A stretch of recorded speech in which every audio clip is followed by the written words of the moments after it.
Hey, it's me, Cooler Jeremy.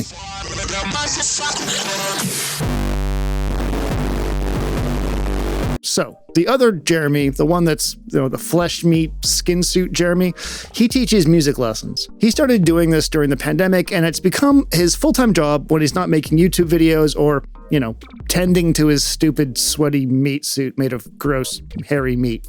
I don't know. The way these lessons are advertised is that he can help you learn whatever he's done in a YouTube video. Music production and mixing? Sure, he can help with that. Hardware tutorials and studio setup? Sure, yeah, definitely. Modular and Euro rack planning? Oh baby, you know it. What Skin Jeremy isn't, however, is a professionally trained music teacher. Like the kind you would have had in high school that would have taught you how to play an instrument. He knows a lot about music, but not so much the language of music in a formal sense, much more in an intuitive sense. That means that when it comes time to explain to a student why something needs to be a certain way to make the composition stronger, he sometimes doesn't have the right vocabulary to back up the claim. That's when he'll start to research the topic, and lately, a couple of topics come up that we've decided to do videos on. Today's video is about something so ingrained in Western music, it was almost impossible to explain why to somebody who hadn't already picked up on it. And that is why Western music tends to fall into groupings of 4 when it comes to its phrasing. Okay, so what does that even mean? Well, it means that as a piece of music progresses, it has themes that develop and repeat over the course of 4, 8, and 16 bars. The music organizes itself along groupings of 4, presenting themes and developing them over the course of 8 or 16 bars, and then makes changes to the composition after these phrases complete. If you listen to a piece of pop, rock, or dance music that's in a 4/4 time signature and count the bars and beats, pay attention to how the piece of music expresses melody and chord changes over the course of these bars. With some exceptions, you'll catch changes regularly happening over every 8 and 16 bars, with big changes on the 16 and sometimes 32 bar marks. These changes could be bridges, choruses, breakdowns, build-ups, or drops. Blues music, for instance, has a 12-bar structure traditionally, 3 sections of 4 bars each, where the first 4 are the home or tonic chord, the second 4 are the chord on the 4th, also known as the subdominant, and then the last 4 are the 5th chord for 1 bar.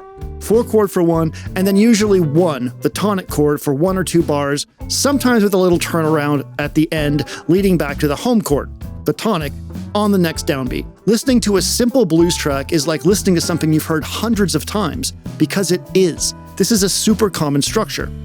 There are also 8-bar blues and 16-bar blues structure, which still follow the rules of 4, 8, and 16, being the common phrasing structures in Western music.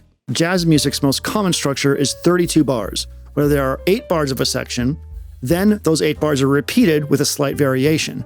Following that, there's 8 bars of some contrasting section, and then 8 bars of return to the A section, which provides resolution to the listener. By the way, if you don't know what 4/4 means, it's the time signature of a song.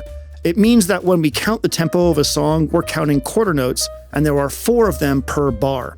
When we talk about bars, we're talking about 4 quarter notes going by.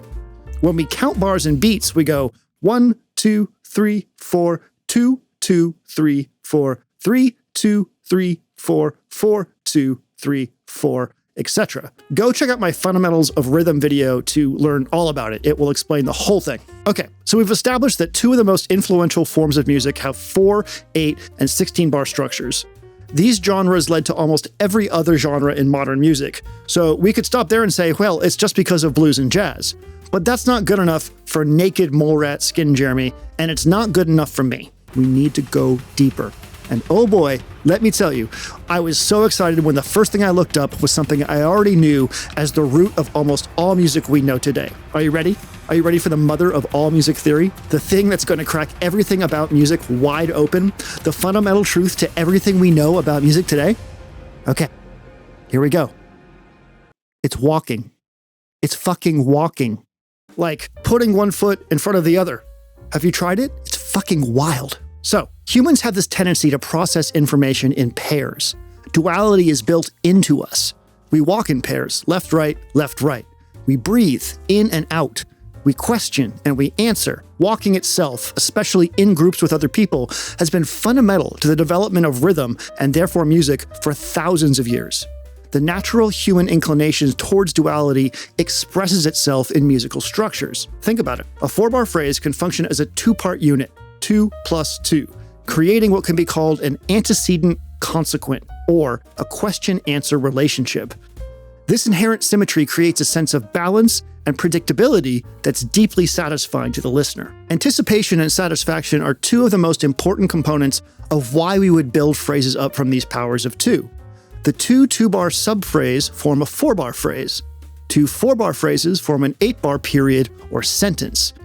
Two 8-bar phrases might form a 16-bar section, and so on. This powers of 2 structure allows for clear organization and allows the listener to anticipate and follow the musical narrative.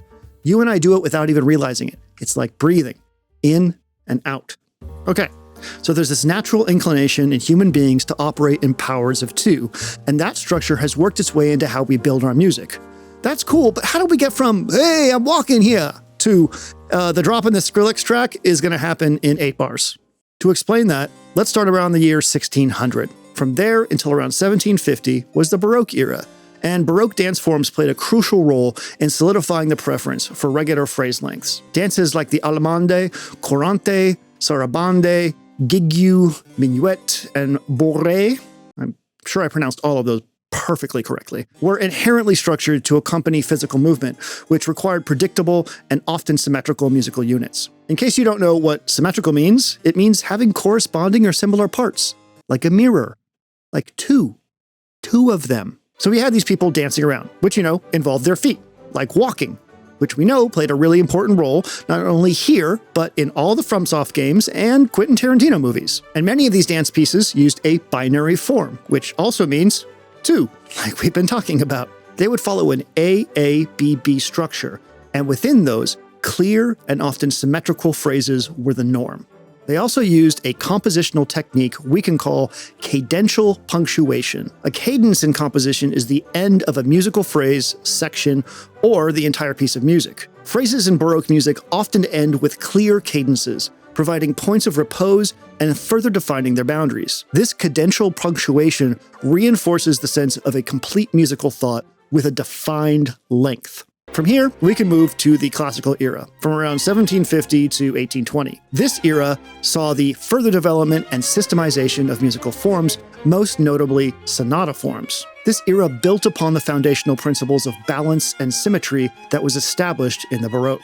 There was a German music theorist named Heinrich Christoph Koch who formalized the concept of a sentence and a period in composition, which often consisted of an 8-bar structure. The sentence was typically an 8-measure structure where a basic idea is presented, represented, often with variation, and then developed in a continuation phrase leading to a cadence, which we already know means the end of the phrase.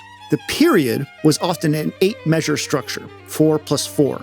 Consisting of an antecedent or question phrase, ending with a weaker cadence, like a half cadence, and a consequent or answer phrase, ending with a stronger, more cohesive cadence. If you want to hear this for yourself, some of the most frequently cited examples that demonstrate the sentence and period structure are the first movement of Haydn's Piano Sonata in C minor and the theme in the first movement of Mozart's Piano Sonata No. 11.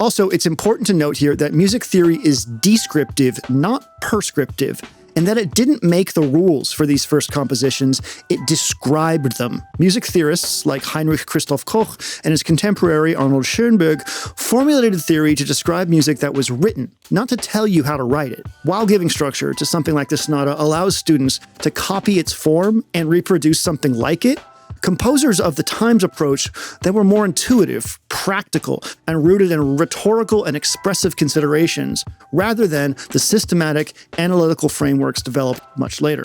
This reminds me of when I got sheet music of Tori Amos's first couple albums and tried to learn her songs through that method and realized really quickly that she hadn't approached her writing that way at all. It was intuitive and improvisational, not written down. She felt and she practiced. The sheet music was their best attempt to transcribe something that had never been thought of in that realm. It was descriptive, not prescriptive. All right, let's jump forward to around 1820, considered to be the Romantic era.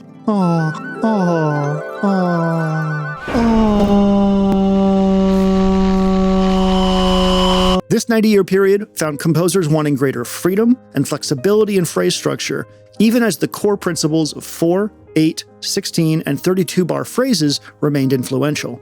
Romantic composers often extended or contracted phrases, creating more expressive and less predictable melodic lines. This could involve adding extra measures, eliding phrases where the end of one phrase overlaps with the beginning of the next, or using irregular groupings. This period saw a desire for greater emotional expression and programmatic narrative, which sometimes led composers to break from strict formal conventions, including regular phrase lengths, to achieve specific dramatic or emotional effects. Despite these deviations, the rule of 4, 8, 16, and 32-bar phrasing remained a foundational understanding. Composers often started with these standard lengths and then intentionally manipulated them for expressive purposes. The deviations gain their impact precisely because they are deviations from an established norm. Some composers that you can check out from this era that exemplify the break from symmetrical phrasing are Chopin with his ballads, nocturnes, and mazurkas. God, I have said that 30 times now, and I keep on getting it wrong. Mazurkas, ballades, nocturnes, and mazurkas. Nailed it. Robert Schumann with his piano cycles and Lieder, or songs, and Johannes Brahms, who, despite being considered a conservative romantic, still used irregular and overlapping phrases in pieces like his first movement of the Symphony No. 3 and his piano quintet in F minor. Okay. With the Romantic period leading us up to around 1910 and New Orleans jazz beginning in the early 1910s, we've now drawn a fairly solid line from early Western composition to modern music as jazz and blues picked up a symmetrical structure and ran with it, eventually leading to rock and roll and finally ending with Imagine Dragons, who actually ended all music when they released Thunder in 2017. Wait, really? We're doing an Imagine Dragons joke? That's so lame. Yeah, I know they're annoying, but that's so cheap. How about we imagine bad dragons instead? Yes. Imagining them. Okay, great, we did it. What started as a weird connection between having two little leggies and a brain horny for pattern recognition led to the structure of modern music today as we know it. If you're composing your own piece, it never hurts to at least start with a structure that most listeners will anticipate. And then, if you want to break out of it, do so with the confidence of Rick Beato telling his audience that all modern music sucks. Brother, this guy stinks! Which is to say, it takes a lot of confidence to be that wrong. Okay, thanks for watching. Bye. See you next video. Bye. Bye. Yeah. Speaking to the grass right here in a location. What we're doing right now is we're pulling out trauma. Speaking to the grass right here in a location. Goes way, way back, multiple lifetimes. Speaking to the grass right here in a location. What we're doing right now is we're pulling out trauma. Speaking to the grass right here in a location. Ooh.